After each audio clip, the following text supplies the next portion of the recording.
Hello everyone నమస్తే. పిండి వంటల్లో చాలా తేలిగ్గా చేసుకునే వంట కొబ్బరి బూరెలు. ఈ కొబ్బరి బూరెలు మెత్తగా చాలా రుచిగా రావటం కోసం ఈ విధంగా ట్రై చేయండి. ముందుగా మీ అందరికీ వెల్కమ్ టు హోమ్లీ నీడ్స్. మీరు గనక కొత్తగా ఈ ఛానల్ చూస్తున్నట్లయితే సబ్స్క్రైబ్ చేసుకొని పక్కనే ఉన్న బెల్ ఐకాన్ మీద క్లిక్ చేయండి. ఇక్కడ కొబ్బరి బూరెల కోసం కేజీ బియ్యం తీసుకుంటున్నాము.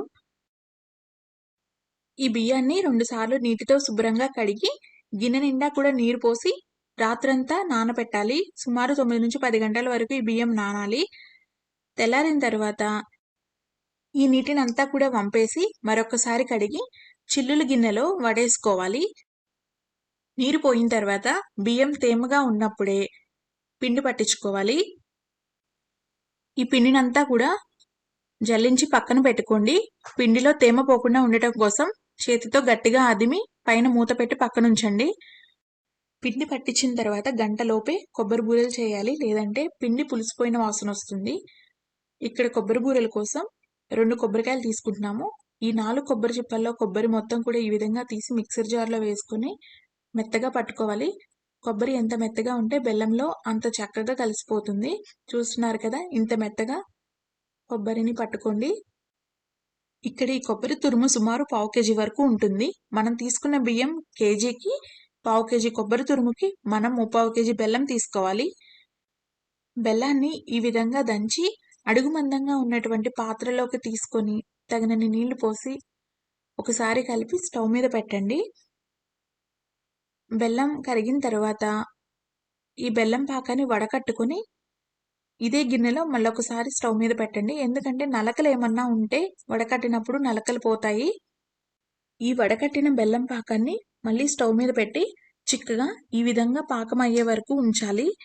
ఇప్పుడు పాకం తయారైందో లేదో చూసుకుందాము. దానికోసమని ఒక ప్లేట్లో కాసినన్ని నీళ్లు తీసుకొని మరుగుతున్నటువంటి బెల్లం పాకాన్ని నీళ్ళ ప్లేట్లో వేయాలి. ఇక్కడ మనకి ఉండ పాకం రావాలి. చూస్తున్నారు కదా, ఈ విధంగా పాకం ఉండ అవ్వాలి. ఒకసారి కొడుతుంటే టంగ్ అనే శబ్దం వస్తుంటే ఉండ పర్ఫెక్ట్గా అయినట్లు. సో ఈ విధంగా వస్తే పాకం రెడీ అయినట్లే.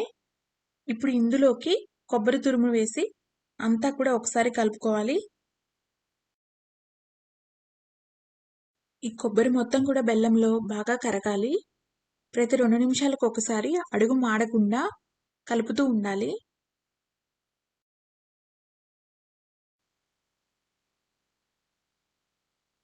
మరొక 5 నిమిషాల పాటు ఉడికించుకోండి. చూస్తున్నారు కదా, ఈ విధంగా దగ్గర పడితే సరిపోతుంది. ఈ కన్సిస్టెన్సీ వచ్చిన తర్వాత స్టవ్ ఆఫ్ చేసేయండి. ఇప్పుడు దీనిలోకి వరిపిండి కలుపుకోవటమే. దానికన్నా ముందు ఈ యొక్క పాకంలో నెయ్యి కానీ లేదంటే శనగ నూనె కానీ కొద్దిగా యాడ్ చేయండి.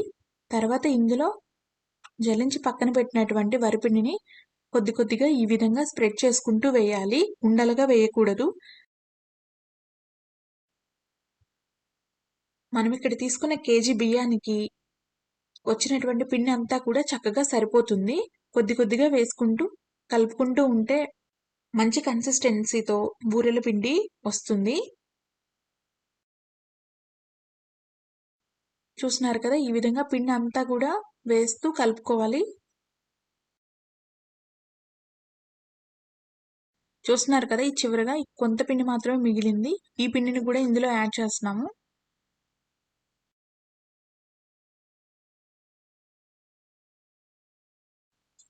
సో ఇక్కడ బూరెలు చేసుకోవడానికి ఉండ కన్సిస్టెన్సీ పర్ఫెక్ట్గా వచ్చింది.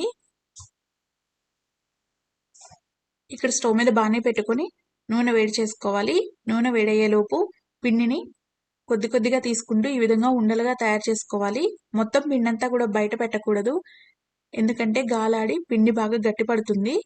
ఈ విధంగా తగినంత పిండి మాత్రమే తీసుకొని ఉండలుగా తయారు చేసుకొని ఆయిల్ రాసినటువంటి పేపర్ మీద ఈ విధంగా బూరెలుగా వత్తుకోవాలి. ఈ బూరెలని కాగినటువంటి నూనె బాణీలో వేయాలి. ఒక్కొక్క బూరెని నూనె బాణీలో ఈ విధంగా వేసుకుంటూ బాగా ఎర్రగా 2 వైపులా కూడా కాల్చుకోవాలి.